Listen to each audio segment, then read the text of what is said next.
Once మన engagement అయిందని తెలిస్తే ఇక ఎవరు నీ జోలికి రారు. రేపు నా ఇంటి మీదకి పోలీసులు వచ్చి నన్ను లాక్కెళ్తే నా పరువేం కావాలి? అందుకే ఈ దరిద్రాన్ని బయటికి గంటేస్తున్నాను. ఆ భూదేవి మన వాళ్ళు ఎవరికైనా అప్పించిందా? ఆ కూరగాయల మార్కెట్ లో భద్రంకి ఇచ్చిందనా? నా డబ్బులు నాకు పడేవే, చూస్తాను. ఇప్పుడు లేవు. ఎప్పుడు ఇస్తావు? ఉన్నప్పుడు ఇస్తా. ఎప్పుడుంటాయి? వచ్చినప్పుడు. ఏంటి ఏంటే నువ్వు చేసేది? నా షాప్కి వచ్చి నా మీద దౌర్జన్యం చేస్తావంటే చూడు.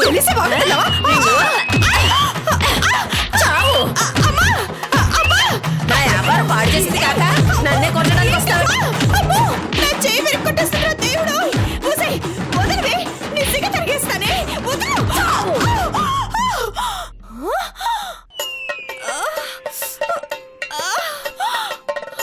ఏంటే పెద్ద పుడింగిలా కొడతానికి వచ్చావు కదే? నాతో పెట్టుకుంటే ఉల్లిపాయ తొక్క తీసినట్టు నీ తొక్క తీస్తా, బీరకాయ నార తీసినట్టు నీ నార తీస్తాను, సొరకాయ చెక్కినట్టు నీ మొహం చెక్కేస్తాను. పోలే. భద్రం, నా దగ్గర డబ్బులు తీసుకొని నా చెయ్యి విరిచేస్తావా? నీ అంత చూస్తానే. అబ్బో, ఇప్పుడు చూసింది చాలే, వెళ్ళి సిమెంట్ పట్టి కట్టించుకో. అబ్బో, నా చెయ్యి పొట్టుకుని విరిచేసావు కదా పాపిష్టిదానా. నా చెయ్యి బాగు చేయించుకొని అప్పుడు వస్తానే. ఇదే చేత్తో నీకు ఈ గతి పట్టించకపోతే నా పేరు ధ్వజస్తంభం భూదేవి కాదు. ఏంటే ఎక్కువ వాగుతున్నావు? నాలుగు కోస్తా. ఇదిగో దగ్గరకు వచ్చావంటే బాగుంటది భద్రం. ముందే చెప్తున్నా, నా సంగతి నీకు తెలీదు. పోవే, ఆడపడుచుకింత అన్నం పెట్టవు, మాకు ఏమాత్రం విలువివ్వవు. నీ సంగతి ఎవడికి తెలీదే? ఇంకోసారి ఇటు వచ్చావంటే కాళ్ళు చేతులు విరగొట్టను, ఏకంగా పైకే పంపిస్తాను. నాన్న, ఏమ్మా?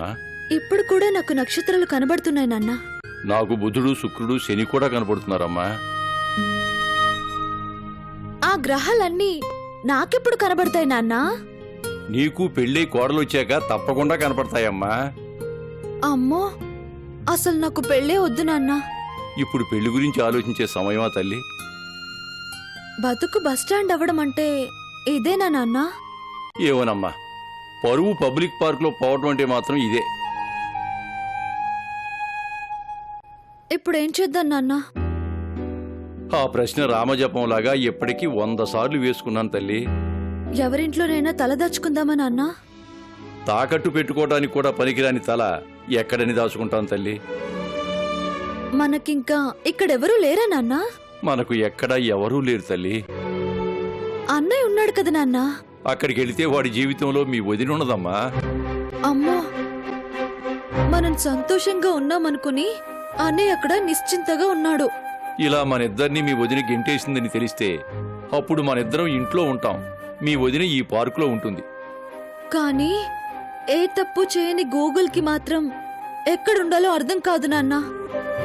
అవునమ్మా, ఆ పసివాడి భవిష్యత్తు కోసమైనా మనం అన్నయ్య దగ్గరికి వెళ్ళకూడదు. సానుభూతి చూపించేవాళ్లు తప్ప సహాయం చేసేవాళ్లు ఎవరూ లేరా నాన్న? మా పద్మనాభం ఉన్నాడు కదమ్మా, ఒక్కసారి వాడికి ఫోన్ చేసి విషయం చెప్తాను.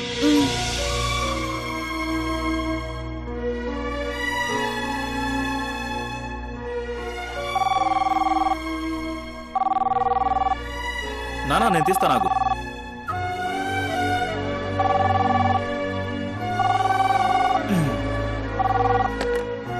హలో హలో హలో, ఎవరండి?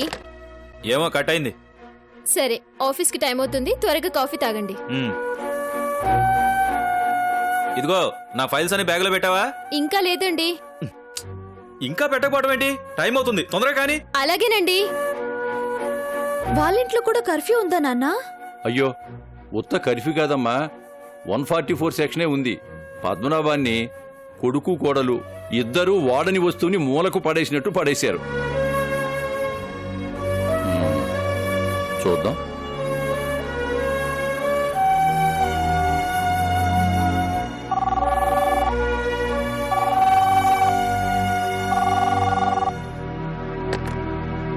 హలో,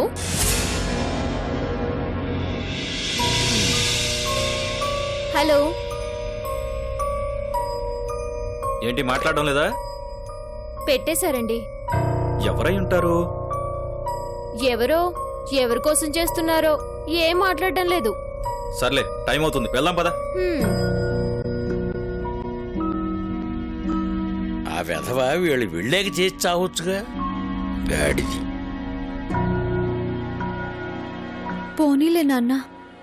కాదమ్మా, వాడు మందులు కొనకుండా దాచుకున్న డబ్బు కూడా నాకు ఇస్తాడు. అలాంటిది ఏదైనా ఉందేమోనని. ఓ, మందులంటే గుర్తొచ్చింది. నువ్వు టాబ్లెట్ వేసుకున్నావా నాన్న? వేసుకోలేదమ్మా, టిఫిన్ చేశాక వేసుకోవాలిగా. ఖాళీ గడుపుతో ఎలా వేసుకోను? అయ్యో, అయితే టిఫిన్ తీసుకొస్తాను. డబ్బులున్నాయా? నా దగ్గర 10 ఉన్నాయమ్మా. ఉండు, నేను తీసుకొస్తాను. బాగుంది. టాబ్లెట్ వేసుకోవాల్సింది నువ్వు. అయినా ఆ డబ్బు నాకు ఇవ్వు, నేనిద్దరికి తీసుకొస్తాను. 10 రూపాయలకే మనిద్దరికి సరిపోయే టిఫిన్ దొరకాలంటే అదేదో సినిమాలో లాగా నువ్వు టైం మిషన్ ఎక్కేసి నేను పుట్టక ముందర సంవత్సరంలోకి వెళ్ళి రావాలమ్మా. మీకెందుకు నాన్న? నేను టైం మిషన్ ఎక్కని అవసరం లేకుండానే తీసుకుని వస్తాను. ఇటివ్వు.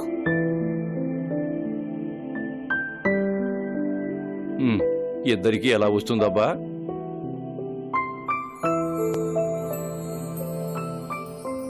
ఏం కావాలమ్మా? రేట్లు. 2 ప్లేట్ల ఇడ్లీ ఎంతండి? 20 రూపాయలమ్మా. మరి ఒక్క ప్లేట్ ఇడ్లీ? 10 రూపాయలు. ఒక ప్లేట్ ఇడ్లీ ప్యాక్ చేయండి. అలాగే.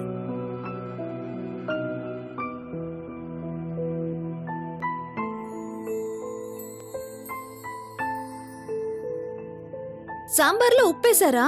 ఉప్పేయకుండా సాంబార్ ఎలా చేస్తారమ్మా? ఒకసారి చేతిలో పోయండి, టేస్ట్ చూస్తాను. వేడిగా ఉందమ్మా, చేయి కాలుతుంది. అయితే స్పూన్తో ఇవ్వండి. సరే.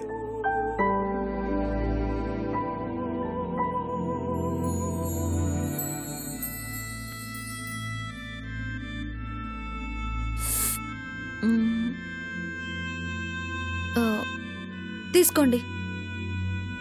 ఇదిగో అమ్మా.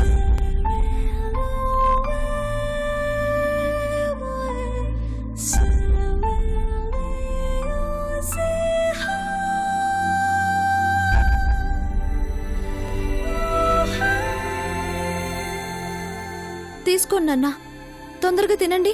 ఇదేంటమ్మా, ఒకే ప్లేట్ తీసుకొచ్చావు? నీకేది? నేను అక్కడే తినేశాను నాన్న. వేడి వేడిగా పొగలు కక్కి ఇడ్లీ చూడగానే ఆకలేసింది. 10 తర్వాత ఇస్తానంటే నీ దగ్గర డబ్బులు ఎక్కడికి పోతాయమ్మా? ఎన్ని ప్లేట్లు కావాలంటే అన్ని ప్లేట్లు తీసుకోమ్మా అన్నాడు. ఒక ప్లేట్ సరిపోతుందని అక్కడే లాగించేశాను. నిజం చెప్పమ్మా, నీకు అరువు అడగలిగేంత ధైర్యం ఉందని నాకు అనిపించటం లేదు. నేను తినాలని నువ్వు కడుపు మార్చుకున్నావు కదూ. అయ్యయ్యో, అదేం కాదు నాన్న. కావాలంటే నా చేసి స్మెల్ చూడు. సాంబార్లో వేసిన ఇంగో వాసన ఇంకా పోలేదు. నిజమేనమ్మా, అయితే నీకు పరపతుందన్నమాట. ఇక్కడికొచ్చి నీళ్ళయింది, నాకే ఎవరు తెలీదు.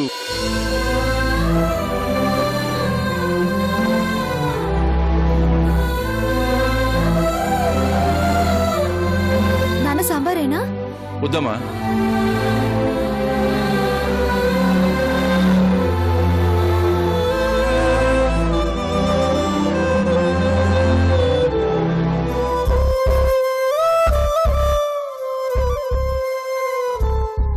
నా కోసం వెతకడంలో పడి రాత్రి కూడా నువ్వేమీ తినలేదన్నమాట.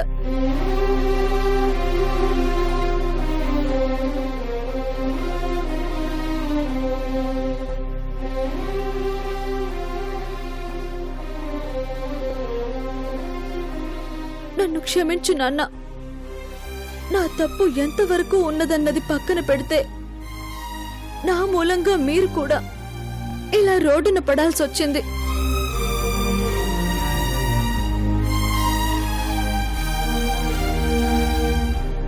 అన్నయ్య దగ్గరికి వెళదామంటే వదిన గురించి నిజం తెలిసిపోయి వాళ్ళిద్దరినీ విడదీసిన వాళ్ళం అవుతాం.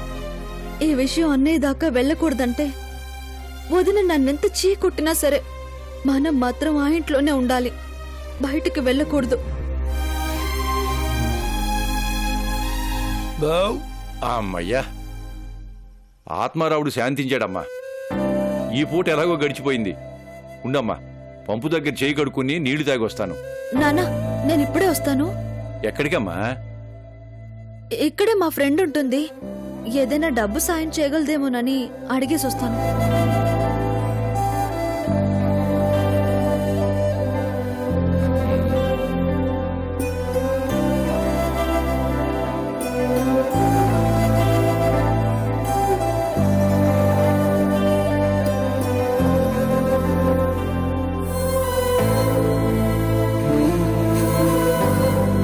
వదిన కాళ్ళు పట్టుకొనైనా సరే మమ్మల్ని ఇంట్లోకి రానిమ్మని అడుగుతాను. కనీసం నన్ను కాకపోయినా నాన్ననైనా ఇంట్లోకి రానివ్వమని బతిమలాడుకుంటాను. గురూజీ, ఎలాగైనా మా వదిన ఒప్పుకునేలా చూడు.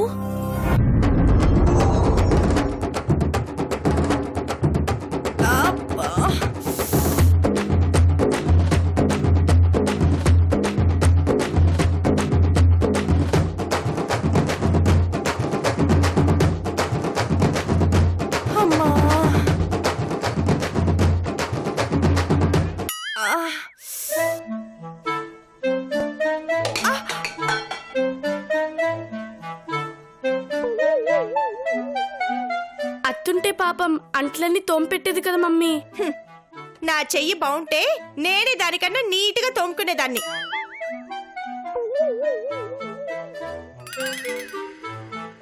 పాపం చేస్తే దేవుడికి కోపం వస్తుందంట కదా, అందుకేగా దేవుడు దాన్ని మన ఇంట్లోంచి గెంటించేశాడు.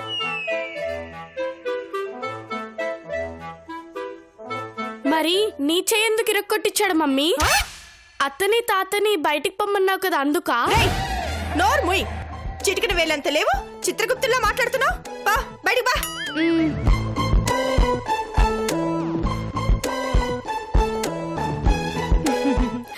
భూదేవి, భూదేవి,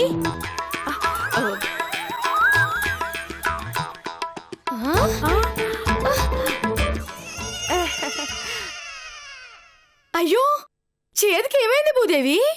బండి మీద నుంచి పడ్డానులే. ఏంటిలా వచ్చారు? అదేమన్నా రాయబారానికి పంపించిందా? ఎవరు గా భద్రమా? భద్రమేంటి? అదే నీ చెయ్యి రగ్గొట్టిందంట కదా, మన అపార్ట్మెంట్ లా మార్కెట్ కు పోయొచ్చి అంతా చెప్పుకుంటుండ్రు. దాని బొందా, అది నా చెయ్యి విరుక్కొట్టడం ఏంటి? నా మీద చెయ్యేస్తే బ్రతకనిస్తానా? పోనీలే, ఇప్పుడు చెయ్యి బాగాలేనప్పుడే ఇంట్లో ఎవరూ లేకుండా పోయారే, ఎలా అవస్థ పడతావో ఏంటో.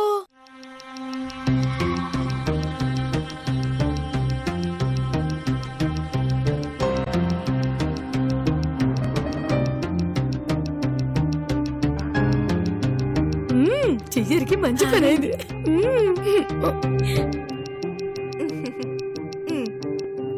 ఒక పని మనిషిని చూసి పెట్టమంటావా భూదేవి? హైదరాబాద్ లో పని మనుషుల్ని కదిలిస్తే కాలనీ రాసమ్మంటారు, పెట్టుకుంటే పేటనే అమ్మేసిపోతారు. నాకొద్దు తల్లి.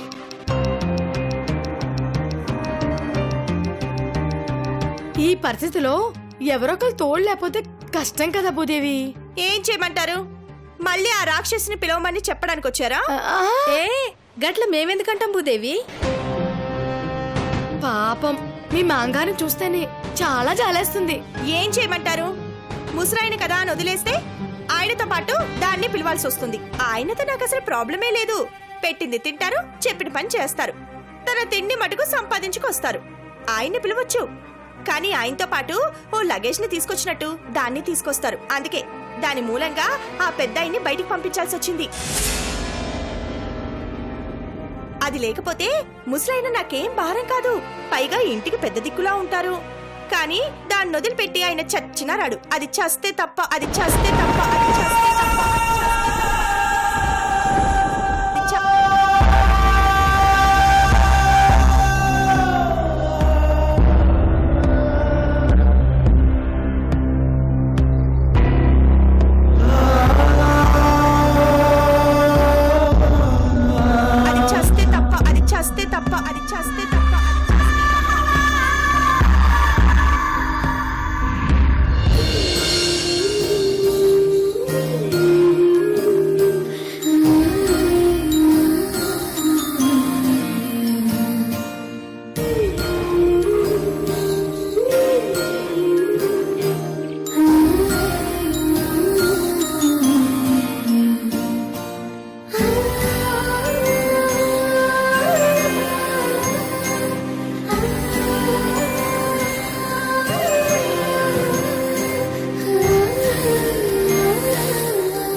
ఇదేంటి ఇక్కడున్నాడు? Good morning sir. ఏంటి మీనాక్షిని బయటికి పంపించేసి మంచి ఖుషీగా ఉన్నట్టున్నారు?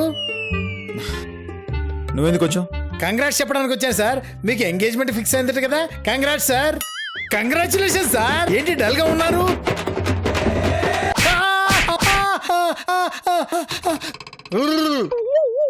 ఎందుకు సార్ ఇలా కొట్టారు? లేకపోతే ఇంకేంటి, ఇల్లుగాలు ఒకడేడుస్తుంటే. సార్ ఎంగేజ్మెంట్ అంటే ఓ ఇంటివాడు కావటానికి అంకురం పడ్డట్టు సార్. నాకు కాదు, నాకు అసలే కాదు. అసలు నాకు ఈ పెళ్ళే ఇష్టం లేదు బాబు. ఏంటి సార్ పెళ్ళే ఇష్టం లేదా? Any starting problem? చంపేస్తా. నా గోల వేరు. అసలు నేను పెళ్లి చేసుకోవడానికి మెంటల్ గా ప్రిపేర్ అయి లేను. ఇప్పుడు ప్రిపేర్ అవ్వచ్చు కదా సార్, బాగుంటుంది. పెళ్లి ఫిక్స్ చేయగానే ప్రేమ పుట్టుకురాదు. అసలు శ్వేత మేడంకి ఏం తక్కువ సార్? తన నా దృష్టితో నేను ఎప్పుడు చూడలేదు. ఎందుకు సార్, పాపం మంచి ఫిగరే కదా సార్. ఐ మీన్ బాగానే ఉంటారు కదా అని. అవన్నీ కాదు, నేను ఇప్పట్లో పెళ్లి చేసుకోను. పెళ్లి పేరుతో నా ఫ్రీడమ్ ని చంపుకోలేను. మరి ఈ విషయం మీ ఇంట్లో చెప్పకపోయారా? లాభం లేదు కనుక ఈ టెన్షన్. హా. ఈ ఎంగేజ్మెంట్ క్యాన్సిల్ కావాలంటే ఓ అద్భుతమైన అవకాశం ఉంది సార్. ఏంటది? మీనాక్షిని మళ్ళీ మీ ఇంటికి తీసుకురావడం. దాన్ని మళ్ళీ అవును, అదో చేంజ్ చేస్తుంది. మీ ఇంట్లో ఐరన్ లెగ్ పెడుతుంది. పెడితే ఏమవుతుంది సార్? దరిద్రం కాలు మోపితే ఏమవుతుంది? శని అడుగు పెడితే ఏమవుతుంది? మీనాక్షి పాదం మోపితే ఏమవుతుంది? శుభకార్యాలు ఆగిపోతాయి. మంచి జరగాల్సిన చోట చెడు జరుగుతుంది. శుభం ప్లేస్ లో అశుభం తిష్ట వేస్తుంది. ఈ లాజిక్ బాగుందయ్యా, కరెక్టే కదా. మీనాక్షి ఎక్కడ అడుగు పెడితే అక్కడ అంతా స్మాషే కదా. కానీ మళ్ళీ ఎవరు పిలుస్తారు దాన్ని? ఇంకెవరు? మీరే. నేనా? దాన్ని మా నాన్న నెత్తి మీద నుంచి దింపి నేల మీద ఎత్తేసాం. దొంగతనం మోపి అవమానించి పంపేశాం. ఇంత జరిగిన తర్వాత ఏ తప్పు చేయనా మీనాక్షి ఎలా తిరిగి వస్తుంది? చచ్చినా రాదు. అందులో నేనెళ్తే అస్సలు రాదు. మరెలా? ఏం చేసినా ఎంగేజ్మెంట్ ఆపలేం. మీనాక్షి తప్ప ఏ అక్కుపక్షి అడ్డుపడలేదు. ఓ పని చేస్తావా? ఏంటది? నువ్వెళ్ళి తీసుకొస్తావా? నా వల్ల కాదు. అమ్మో, నేను కూడా అవమానించిన వాళ్ళ లిస్టులో ఉన్నాను. అయినా ఏం చెప్తే వస్తుంది? ఎంత డబ్బు ఇస్తే మాత్రం లొంగుతుంది? వాళ్ళ వదినంటే డబ్బు కోసం ఏ గడ్డి తినమన్నా తింటుందనుకో. మీనాక్షి లాంటిది కాదు కదా. వాళ్ళ వదిన డబ్బుకు లొంగుతుంది కదా. అయితే మీనాక్షి వాళ్ళ వదినకి భయపడుతుంది కదా. అవును. డబ్బు ఆశ చూపిస్తే ఆ భూదేవి మీనాక్షిని ఖచ్చితంగా పంపిస్తుంది కదా. ఈ ఐడియా బాగుంది సార్. అయినా భూదేవికి డబ్బులు ఎవరిస్తారు? నేనిస్తా. మీరిస్తారా? ఎంత ఇస్తారు? ఎంత ఇమ్మంటావు? ఏమో నాకేం తెలుసు సార్. ఓ 10,000 పడిపోతుందా? ఏంటి సార్ మరీ చీప్ గాను? భూదేవి నెలకి ఎంత సంపాదిస్తుందో తెలియక మాట్లాడుతున్నారు. పోనీ 50,000? అబ్బే లాభం లేదు సార్. ఓ 1,00,000 అయితే ఖచ్చితంగా పంపిస్తుంది. 1 lakh? Only 1 lakh. ఇప్పుడే తెస్తా. కానీ మీనాక్షి ఇంట్లో అడుగు పెట్టాలి. 1,00,000 ఇచ్చాక రాకపోతే అప్పుడు అడగండి. ఉండు, ఇప్పుడే తెస్తా.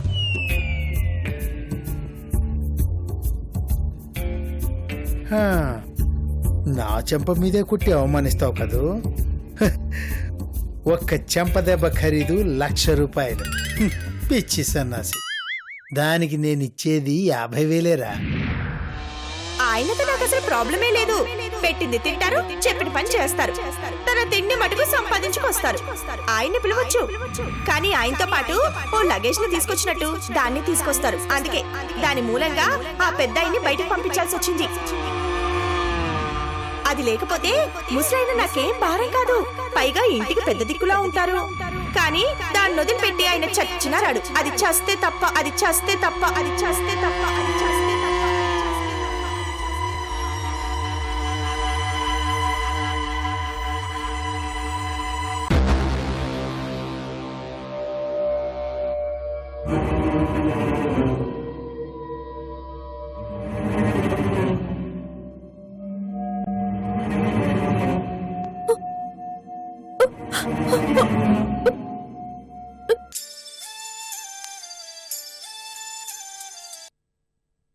అమ్మా మీనాక్షి ఎక్కడున్నావమ్మా? మీకు చాలా దూరంలో ఉన్నాను నాన్న. నీ స్నేహితురాలి ఇల్లు అంత దూరంగా ఉందమ్మా? నాకు అసలు స్నేహితురాలు ఎవరున్నారు నాన్న? అందరూ నన్ను ఒక శత్రువులా చూసేవాళ్లే కదా. అంటే మరి ఎక్కడికి వెళ్ళావమ్మా? వదిన్ని బతిమాలుకోవడానికి వెళ్ళాను. ఆమె నిన్నింట్లోకి రానిస్తుందని అర్థమైంది. నీతో కలిసి నేనొస్తే మాత్రం ఇద్దరిని రానివ్వదని కూడా అర్థమైంది. అందుకే నువ్వెంటకెళ్ళు నాన్న. నాకంత స్వార్థం లేదు తల్లి. నిన్ను వదిలిపెట్టి నేను ఎక్కడికి వెళ్ళను. కానీ నిన్ను వదిలేసి నేను వెళ్ళిపోతున్నాను నాన్న.